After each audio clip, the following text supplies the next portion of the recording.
So I want to tap into the universal law and hermetic principles. I want to talk about all these different patterns brought through the hermetic principles.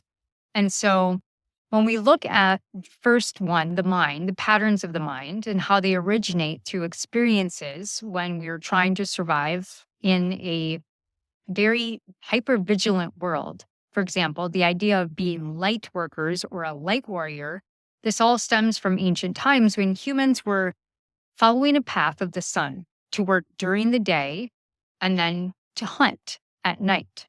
And so this created a very belief that we are humans of light, even though this concept doesn't apply the same way to creatures in the environments, like the depths of the ocean or nocturnal animals.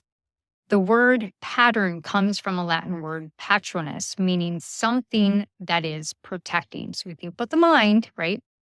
Patterns are developed as a way to protect ourselves and ensure that we are in a place of survival. So the form an interconnected matrix or a network that allows us to relate to and to communicate with each other is fundamental. And without these shared patterns, we wouldn't be able to understand each other. So now we understand tribal archetypes. Come into an archetypal tribal ecosystem. And when problems arise, we see them through different patterns. And so it's not the pattern themselves that are really bad, but it's the lack of awareness of how we create them and manage them and sometimes need to deconstruct them. So all these patterns together are mental frameworks and beliefs. Now, the Latin root essence of structure is when we put all these different essences together.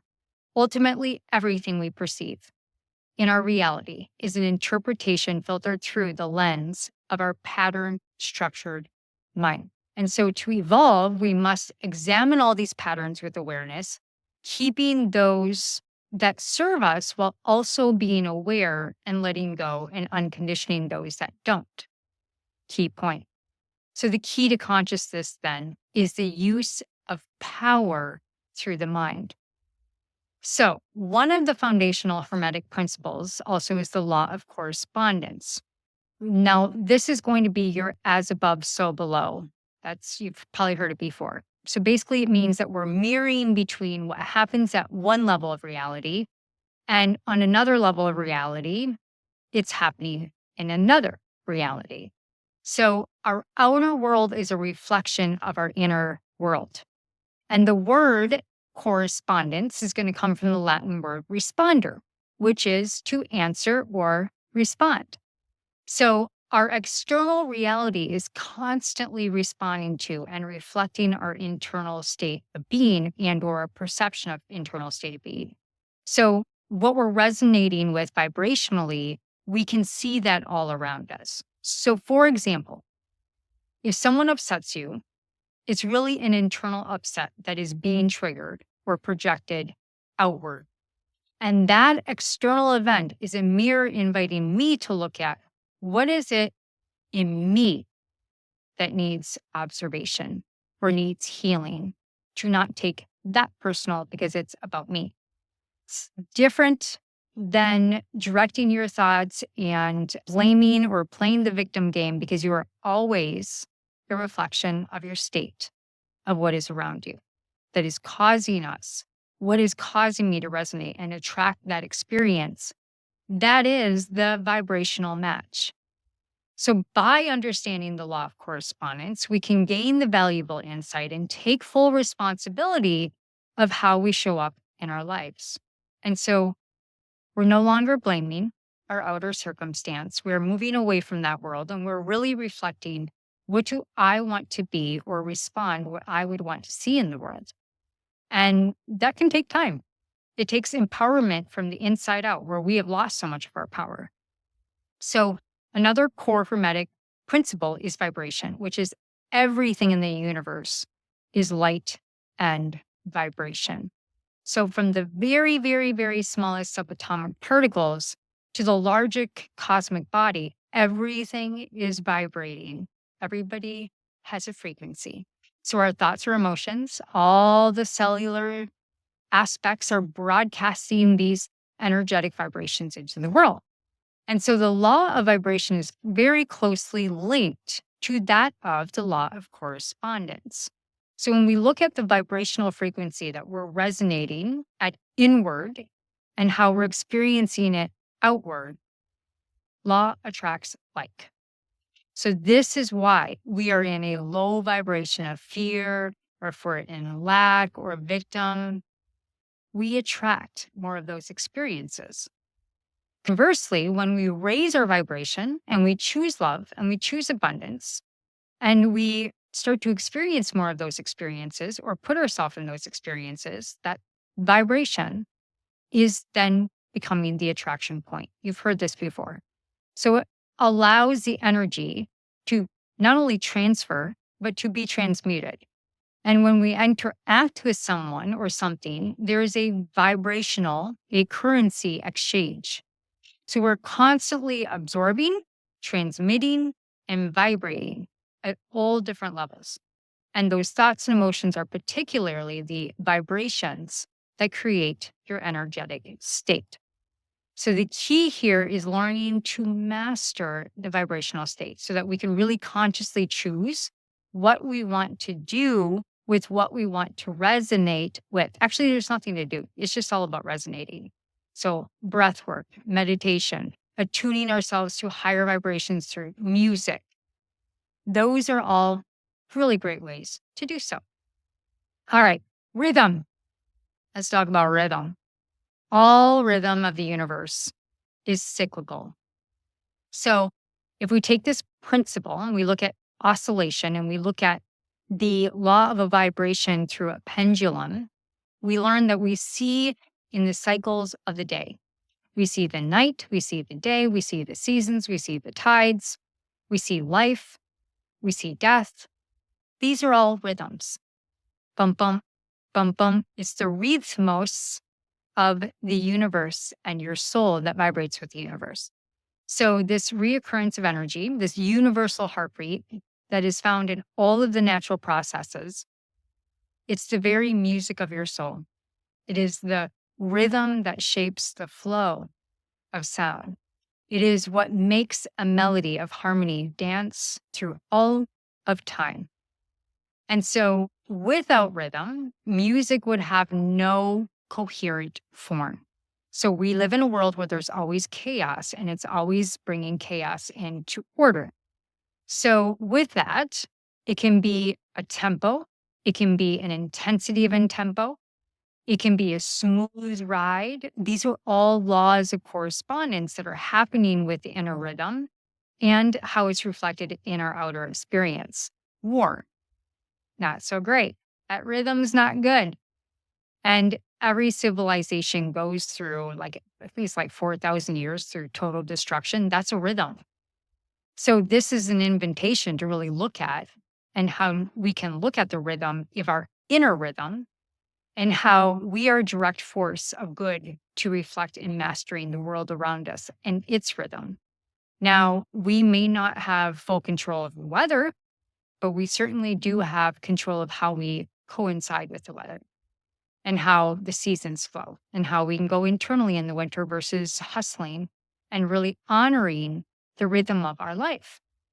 And so when we learn the ways instead of fighting against them or trying to swim up the current or getting lost in the eddy current, we start to cultivate the ability to find our own center, to find our own rhythm and flow with nature within and nature without. When we anchor in our core essence with the rhythm of the universe, we literally can start to navigate all the different portals of frequency and start to see the different rhythms that have different areas of different parallel realities in the earth. And so there you go. So next we're going to move into opposition, where opposites attract opposite. So when we look at the interplay of yin and yang, we look at masculine, feminine, when we look at light and we look at dark, we can see that polarity is what allows the universe to really exist in its dynamic tension, where we have a spectrum of light. One side is light, one side is dark. It's a continuum of time. It is interdependent of anything and is always working for the universe's highest good, of death to birth to light to dark, this continual process of polarity and paradox. So there is no up without a down. There is no inside without an outside. And so it is really the contrast between the polarities that give us one of the most distinct qualities as a human. And the important aspect here is that you actually see the varying degrees from the essence of polarity, from the hot and cold, from the intensities of the hot and cold, where you can experience them and love them both for what they are. You can love both the emotional energy and not judge it for what it is and come back into balance. So, this is where the intellectual magic comes in. By learning to work with our consciousness consciously, we start to vibrate at a different state just by becoming aware. And we can then turn our wounds into wisdom. And the invitation then is to embrace the polarity and to always come back to our center. It's what I do in the Akashic field. We're really entering and finding the center in the field where you enter the dynamic energy, where you have the full spectrum of everything available to you and the capacity to be in a container that holds all the wisdom of time. Now, the law of cause and effect states that every action that you do has a reaction. So as we move forward, and we look at the principality of moving out of the rhythm, we move out of paradox, and then we're looking at cause and effect. Every cause and every cause has that effect happens by, not by chance, but through universal law and choice. But what I want to bring to this is that it's often unconscious that we are playing with cause and effect. And this is why consciousness is so important. That our thoughts and our beliefs and our words and all of this is a cause to set into motion and into motion the correspondence of what is reflected back into your light. So if we plant seeds of love, we're going to reap and harvest the same. And if we plant frustration, victim, other shadow archetypes, sorry, that's going to be what you are going to experience. And so it's really important to understand that sometimes there's a time delay between the cause and effect, but that also gives you the fortitude to understand the importance of planting positive seeds and then to come into your heart space and find your own power to trust the timing. The universe is going to work with the timing through love and through honoring the moment to moment versus trying to control all of these different aspects of light, love, and law. So another whole creative way that you can create with the experience of the universe is to awaken to the law of cause and effect and begin to take like this greater responsibility of how we affect the entire fucking butterfly effect of the entire world, literally. And so every choice, every thought, every ripple effect, when you die and you have that little meeting with your fun guides and you're like, well, that didn't go so well. Well, I wish I wouldn't have done that, right? When you reminded of that, I remind myself of that all the time. Like, I'm going to have a full life review here. Is this a good choice right now, right? So something to think about, my friends. So when we look at some of these last laws here, law of generation, manifestation, what you manifest, what is basically starting in the invisible that then becomes visible. So everything in existence is already exists. It's generating it with the energy and the force of energy that's going to bring it into force. So spiritual conditions of this process is symbolized by divine masculine and feminine in sacred union. And so the masculine is going to represent seed potential. It's the spark of inspiration that puts you into motion, where that feminine is the nurturing space. It's the seed of thinking about it. It's manifesting it. It's the love that you bring into the birth of this new creation into form. So the principle of masculine and feminine is really about this process of, again, going back to the light and dark that's being sprouted into the world through this embryo that is in equal balance, that is coming through the womb, that is both honored by the yin and the yang and the feminine and the masculine. And so when we really look at, like, let's say the Big Bang Theory, it reflects this archetypal process of nothing to birthing out of something that's formless. But in our lives, we are constantly generating our own reality through our thoughts, beliefs, and our actions. Again, feminine and masculine. Feminine is going to allow, it's going to allow the flow. Masculine is going to put us into action. Masculine can also set you on a path of just behaviors and patterns and belief systems that don't serve you, where the feminine can come in and be of service to your highest good. Actually, Sophia is the feminine that was taken out of the church because they didn't want the feminine aspect to be in the Godhead. So there's a little bit of science for you, actually spirituality, actually consciousness that was taken out of our history.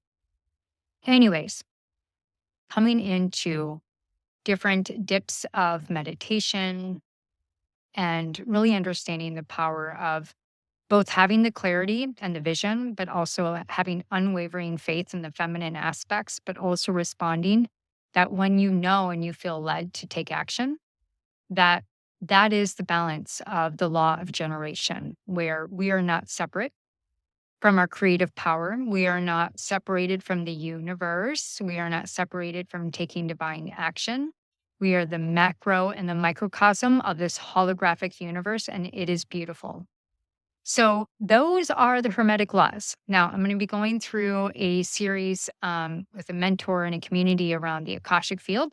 And what is the Akashic field's reference to conscious creation through the law of Hermetics? And I'll leave you with this, is that the laws are impersonal. And when we become the generators, we midwife our birth of heaven and earth within our own heart space.